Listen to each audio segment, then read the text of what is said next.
Yo, what is good, YouTube? Welcome back to another JC2K video. In today's video, we're going to be talking about the downside of this event, to be totally honest, because there is a downside, and I think it is a bigger downside than the All-Star Festival had for sure. And I think it is worth addressing, because while I still think there is a lot of positives about this event and there are a lot of things you can take advantage of and enjoy about the event, there are also some areas in which I think this event is noticeably flawed right now. And I think that is concerning, and I think it is absolutely worth discussing here in my team. So before we hop into the video, if you haven't already, make sure you hit that subscribe button. Help me push towards the 40,000 subscriber mark on the channel. I upload every single day, multiple videos a day. Would really appreciate it if y'all do subscribe. And without further ado, let's hop right into it. So the first and most concerning thing to me is the fact that the Bracket Busters challenges that 2K dropped are uncompletable, pretty much, unless you are a massive, mega big baller. The reason for that is because despite there being some pretty good challenges in here, a lot of little rewards, like you can use the exchange rewards. There's an exchange Pink Diamond Jalen Suggs, and you get a Pink Diamond piece for him, and you get all these amethyst pieces for using the amethyst and diamond pieces for using the diamonds and stuff like that. The problem is you have to use that version of every single card. You have to use the Bracket Busters version of every single card. So it is the exchange Jalen Suggs. You have to go complete that exchange to get this Pink Diamond Jalen Suggs, who, by the way, is actually a pretty good Pink Diamond point guard. Could be good for like salary cap and stuff. But the problem is you have to get every single card to do it. And yeah, you can sell them back. You can buy them and sell them back. I get that.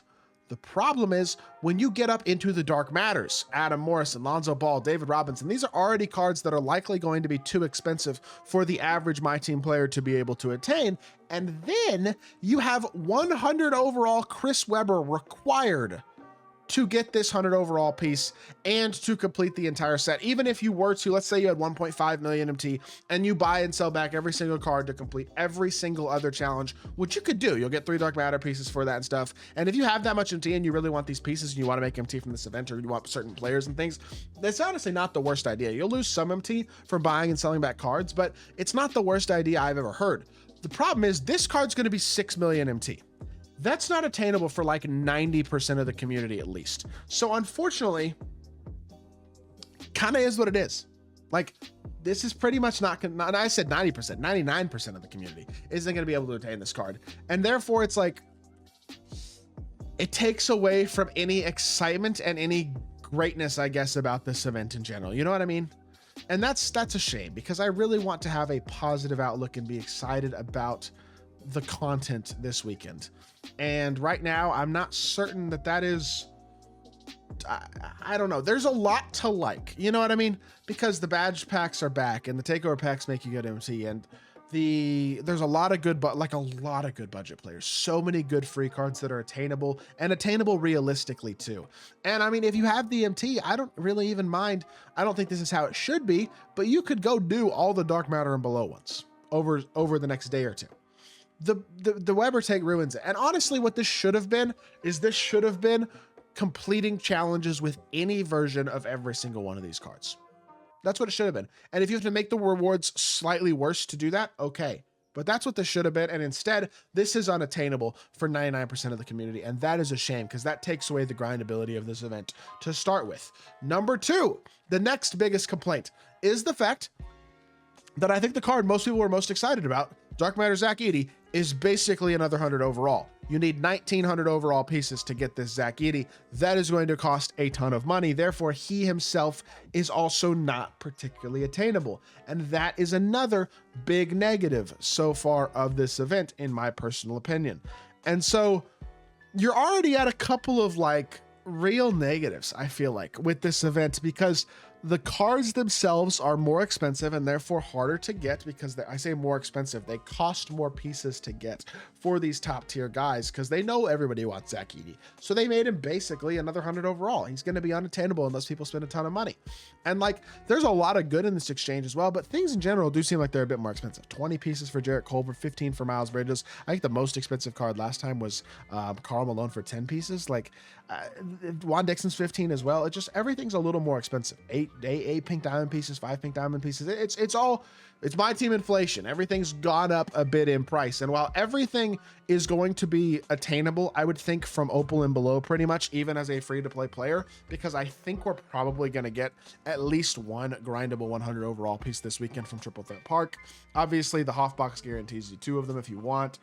There's other ways to get them as well. I mean, you can always try to do some challenges, but the problem is you can't get 100 overall pieces from challenges if you don't have that Chris Webber. Now, if you have the MT and you want to do the dark matter pieces, that's basically 1.5 100 overall pieces right there that you can get. So like you can make enough, you can get enough pieces, I think, from grinding, and I think you'll be able to, hopefully, from challenges over the next 2 weeks or whatever, because hopefully they'll drop some more grindable stuff as well as this week or two progresses, that you'll be able to make a ton of MT from this event if you exchange it into those amethyst pieces and use them for badge packs and takeovers and stuff.